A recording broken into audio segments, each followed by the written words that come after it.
Hey guys, welcome back to my channel. Here it is, chapter 4, Miss Forensic Lady. Titled, Do You Want to Eat Sweet?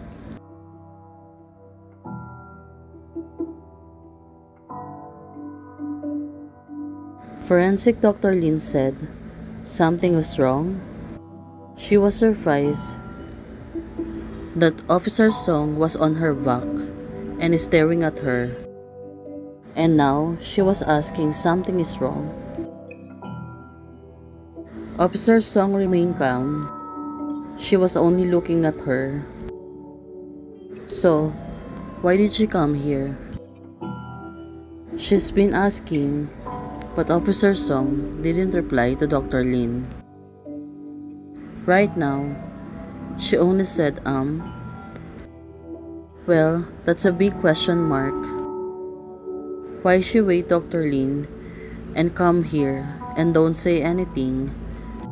Now it's really confusing. Dr. Lin put back her things to the cabinet. Well, that was a candy. She picked it up and take some and now just put it back to the drawer. She turned around and faced Officer Song. Chewing gum? To refresh your mind, would you like a couple of pills? Officer Song stood up straight and said no more. Instead, Officer Song said, Let me ask you about the autopsy result. So, sister, please look at what time it is. Well, she's definitely tired. She worked for almost a day. After work, she wants to rest, but here it is. Officer Song is bothering her about the work. She clearly gets tired of everything. She looked sharp-eyed to Officer Song. Right now, she is really tired and she wants to rest. Can the public security organs make people work overtime endlessly?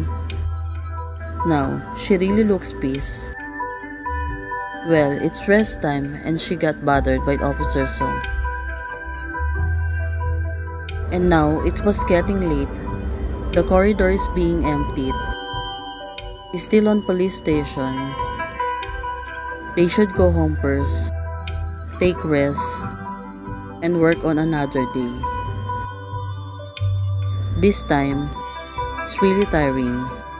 Officer Song said it's 5:30 in the morning. Well, it really is. Dr. Song is really tired. She should rest first before the interrogation. Clearly, Officer Song is getting below the belt. I'll give you an hour to rest and get up on time for the meeting at 6:30. When she heard that, Dr. Lin was almost late. Well, sometimes Officer Song is inhuman. Look at Dr. Lin. She was complaining, Are you a human being? Officer Song replied and said no. Well, Officer Lin works almost whole day and now she only allowed to rest 1 hour. That is really inhuman. Officer Song, she really faced Dr. Lin. I think so. No wonder you are still single in your 30s. Well, she is also single. What's the point? I think it's better for you to start harming my brother. It's better for everyone if you stay alone. Does it matter if Fauci is single or not? It is enough, aren't two people happy together? Now, Dr. Lin said certainly. She sudden approval. But for Officer Song, she really fussed and can't say anything words. Well, on this thing, Forensic Dr. Lin was still thinking. Well, clearly, she also is a single. Both of them is a single. So, can she tell this to herself also? Forensic Dr. Lin said at least Someone will listen to what you have to say. Well, right now, if they stay close together, maybe they will become best friends. The first meeting is also terrible. The following days and so on. What do you think, guys? If they didn't meet up on the first day with that accident, maybe they are close right now because they are teammates in this work. Probably, they have more tacit understanding to each other. Forensic Dr. Lin, she was paused. Probably she was thinking, the first meeting is a mess, but it doesn't mean it always mess in the future. Right now, they should really learn each other's side, not by arguing to each other, more on understanding each other. Since now, both of them are speechless, and they not expressing themselves so much. Officer Song said, well, a little bit of motivation, a little bit of respect, helping each other, boosting themselves, can help them to focus on their job and be close to each other. But right now, Dr. Lin said, this person is so pedantic. Why should I tell her this? Gone? Well, definitely, they should respect each other and work for each other because now they are teammates. The officer's song said, I don't know if I'm happy or not. Well, probably now they are not both on the happiest life, but it can be worked out. Tacit understanding and respecting each other. Dr. Lin said, if you don't love something, you can stick to it more than 10 years. If you don't have respect from the bottom of your heart, you won't be able to achieve your best. Well, that's 100% correct. Dr. Lin, she turns back. And Officer Song replied, I am nothing. Well, definitely, don't lose hope. Your sadness now is not forever, so every day, we can work for it. Officer Song said, but I'm Liz M. People's policeman, and it's my duty to solve the cases.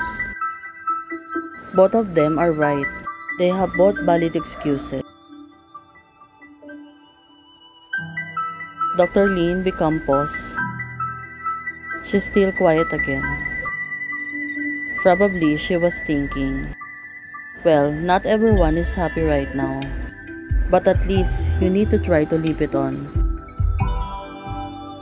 And that is they doing right now. Dr. Lin, she walks away. She was going to the dormitory to take rest. She still needs to wake up.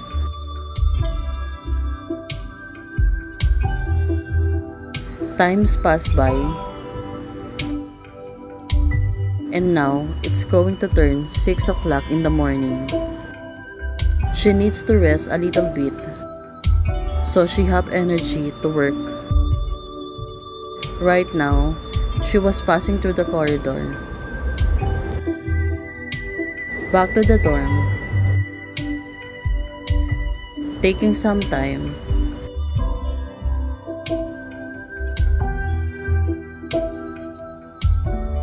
Now she entered the room. Of course, she didn't forget to take the meds. Stay healthy. Even you're stressed, right? Well, look at her body shapes. She's really in a good shape right now. Stressing a little bit in work. It's not avoidable. Keeping yourself stay healthy is another task. Look at her. Even as stressed on fast day, she is really beautiful and very outstanding person. Well, let's hope. And we can wait to see more about them.